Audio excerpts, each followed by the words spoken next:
soo xirana hebel ajiran heblow ajiran war weligaa ma aragta maskaxdan yariistaan leeyahay waxa ka dhaadhici la qofkan cisbitaal oo jiifaa waxbaan u aruurinayaa tiri maalinta koowaad aniga hadal wax ma qarqarinay toos sarbaab ma ah fanaanada aamin dhool ee xanuunsaneed maalinta ugu horeysa videoga arkayay faarax murtiile faadumiina iyo fanaaniin kale uu hogaaminayo ninka abuukar mahdi la dhaho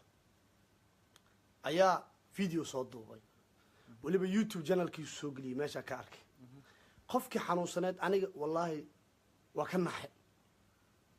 waxaa lagu leeyahay awalba hal kelibee la-eed haddana kelidii laheeda sii xanuunsatay aadaa uga damqaday habeenkaas qalbigaa uga duceeyey ilaahay waxaan eray caafimaad ha siiyo waa ka naxay maxaa igu xigtay biis war ilaahan kugu dhaarshee qof lagu leeyahay geeri iyo nololay u dhexaysaa inta la galo qoftii oo jiifto oo dusheeda la istaago asaas inta la yidhahda la qoslaamiya selfia lala gelaa selfia bis alale markii sawirkaas aan arkay isla markiiba muuqaal waxaa igu abuurmay ninkaanu inuusan nin wanaagsan ahayn haddana waxaa eri u kaadi qof walba oo xun ma arkin oo adig qof walba oo xun oo bulshada maracad usoo huwada wardada dadaa waxaan ku yidhi ilaahayga abuurtay ka baqin ee dadkan fiirsanaya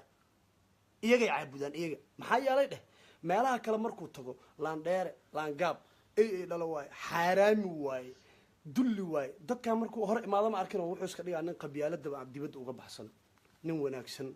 nin waxaan ku yidhi qalbigiisa nadiif yahay nin soomaalidoo dhan ay wada saman yihiin oo iska dhigaa markuu dadkan soomaalida lifeka hortiisa ku jira fadhiya ee daawanaya markuu la joogo hadal yaan kugu daalin ninkaas abuukar maadi aan kuu sheegayay waxa uu ka mid yahay dadka facebook jooga ee dadka xanuunsan intay lacagta ku urursadaan xareeya ahey keligiis maaha dad fara badanaa jiro oo suudad usoo gataba hebel waa xanuunsan yahay lacagaa loo aruurina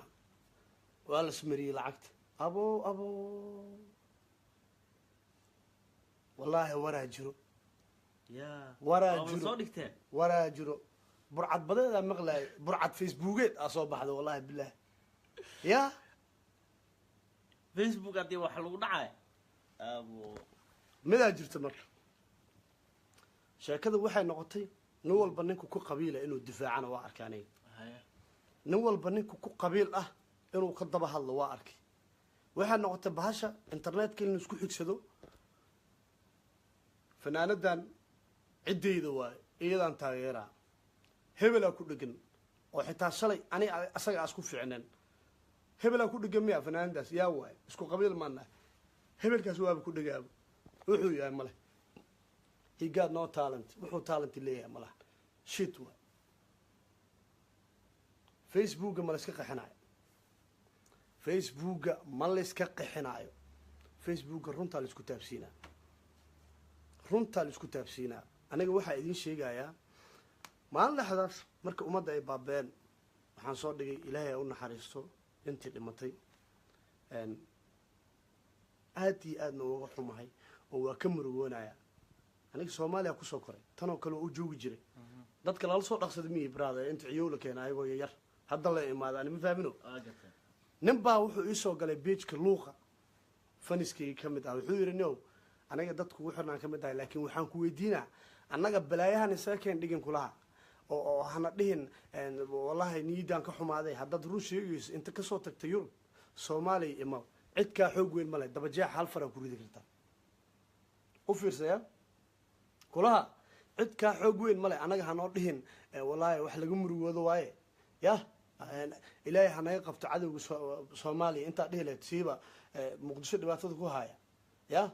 imaa uu dhahay cid kaa xoog weyn male dabajeex hal gacanaa ku ridi kartaa